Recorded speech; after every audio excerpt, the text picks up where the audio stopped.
भारत में मुगल कालीन स्थापत्य कला के अनेक स्मारक हैं। उन्हीं में से एक है सिकंदराबाद में अकबर का मकबरा। मैं आज यहाँ पे जो मकबरा है उसके प्रवेश द्वार और मुख्य द्वार के बीच में खड़ा हूँ। मेरे ठीक सामने जो है वो मुख्य द्वार दिखाई दे रहा है। ये मुख्य द्वार जिसको जहांगीर द्वार कहा जाता है।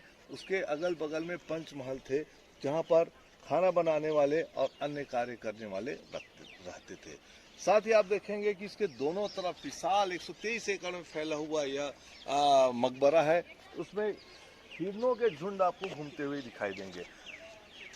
कोई भी मकबरा दुनिया में ऐसा नहीं है जहाँ पे इतना बड़ा जो है वो विशाल गार्डन बना हो और वहाँ हिरण इस तरह से स्वच्छंद रूप से विकसित करते हुए हमको दिखते हैं।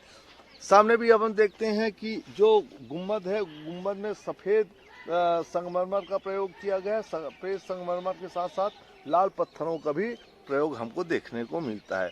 अब आइए हम देखते हैं जो मुख्य द्वार जहाँ से हम प्रवेश करते हैं, जहाँ की अकबर का मकबरा स्थित है। उसके अगर मैं देखूं तो मेरे बाईं ओर उनकी पत्नी जो थी उनकी समाधि दिखती है और दाईं तरफ मेरे जो है वहाँ पर मैं देखता हूँ कि उनकी एक बहन की समाधि यहाँ देखने को मिलती है। चारों तरफ जो है वो गुफाएं जो है गुंबद लगे हुए हैं। ऐसा कहा जाता है कि भारत की जो संस्कृति है, हिंदू संस्कृति, इस्लामिक संस्कृति, बौद्ध संस्कृति के साथ जैन संस्कृति, इन सारे संस्कृतियों का मिला जुला रूप जो हमको देखने को मिलता है। तो अपने मकबरे के जरिए उसने भारत की सांस्कृतिक समन्वयता को भी दिखाने का प्रयास किया है और साथ ही साथ उसने मरने से पहले अपने बेटे को ये कहा था कि जो मेरा मकबरा है जहाँ जिस स्थिति में है उसी स्थिति में रहने चाहिए।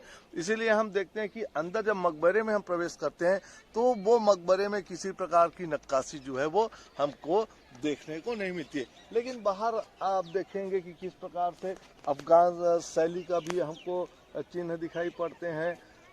जो राजपूत जो थे या राजस्थान के जितने भी लोग थे उन्होंने आकर के यहाँ मकबरा बनाने का कार्य किया था। और इस तरीके से देखोगे कि ये सारी कुछ कुरान की आयतें लिखी हुई हैं और आप अलग अलग चीज़ें हमको यहाँ पर दिखाई पड़ती है। और ये देखेंगे कि एक 123 क्षेत्र में, विशाल क्षेत्र में फैला हुआ एक मकबरा जो है वास्तव में मुगल कालीन स्थापत्य कला का एक अनुपम उदाहरण है। बिना किसी उस समय हम देखते हैं कि जो कारीगरियों के द्वारा नक्काशी के जरिए जो है वो इस प्रकार की इमारतों को बनाना वास्तव में इस स्थापत्य कला का एक बहुत बड़ा उदाहरण जो है हमको देखने को मिलता है। सिकंदरा में जो अकबर का मकबरा है उसके तरफ हम देखते हैं कि चारों तरफ जो है वो प्रवेश द्वार बने हैं जो सामने हमको दिखाई पड़ता है। इसी प्रकार से चारों दिशाओं में 4 प्रवेश द्वार थे। साथ ही साथ आप देखेंगे कि सामने कुछ खंड दिखाई पड़ रहे हैं। अकबर ने अपने वंशज के 40 व्यक्तियों के लिए यहाँ कब्र का निर्माण करवाया था। वो बात अलग है कि उसके बाद के जितने भी वंशज हुए उन्होंने उनके कब्र या तो हमको लाहौर में दिखते हैं, किसी के कब्र हमको दिल्ली में दिखाई पड़ते हैं, किसी को औरंगाबाद में दिखाई पड़ते हैं। लेकिन अकबर की जो सोच थी वो अकबर की सोच थी कि उसके परिवार के जितने सदस्य हैं उनका कब्र जो है वो सिकंदरा में ही बने। और इस तरीके से अकबर जो है उसने ये चाहा था कि उसके परिवार के सारे सदस्यों के जो कब्र हैं वो एक जगह बने। हालांकि ये पूरा नहीं हो पाया। साथ ही साथ आप देखेंगे कि पानी निकलने की व्यवस्था भी उसके द्वारा की गई। सामने नालियां आपको दिखाई दे रही हैं, चारों तरफ नालियां हमको दिखाई पड़ती हैं और इस नालियों के जरिए पानी जो है बाहर निकलने का कार्य जो होता था। भारतीय इतिहास में आप देखेंगे कि लाल पत्थरों का प्रयोग जो था, लाल पत्थरों का प्रयोग हमको सबसे अधिक जो है मुगल काल में देखने को मिलता है। और यही है, ये जो स्ट्रक्चर आप दिखाई दे रहे हैं ये इसका झलक कहीं ना कहीं आपको ताजमहल में देखने को मिलता है। और इसकी शुरुआत जो है अकबर के द्वारा सिकंदरा में अपनी बनाई गई जो मकबरा है उस मकबरे का ही जो है वो कहा जाता है कि उसका रूप जो है या एक दृष्टिकोण था किसी प्रकार का जो है वो ताजमहल में भी इसका उपयोग किया जाए, और कहीं ना कहीं ये चीज हमको देखने को मिलता है। और साथ में आप देखेंगे कि ये छोटा सा द्वार भी है। जैसे ही हम सामने प्रवेश करते हैं तो छोटा सा द्वार भी हमको देखने को मिलता है। मुख्य द्वार में प्रवेश करते हैं तो, और चारों तरफ इस प्रकार के द्वार हमको देखने को मिलते हैं।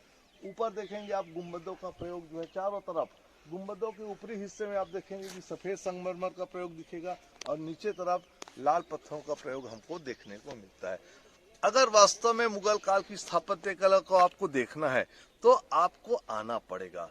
पुस्तकों में देखी हुई चीजों और सामने देखी हुई चीजों में बहुत सारा अंतर हमको दिखाई पड़ता है, और वास्तव में एक इतिहास के विद्यार्थी को अगर इतिहास जानना है और स्थापत्य कला को जानना है तो एक बार अगर वो आगरा आता है, ताजमहल को देखता है, आगरा के किलों को देखता है और सिकंदरा को देखता है, तो सिकंदरा को देखने के बाद भी आप देखेंगे कि ये भारत में वास्तव में मुगल कालीन स्थापत्य कला के श्रेष्ठ इमारतों में से एक है।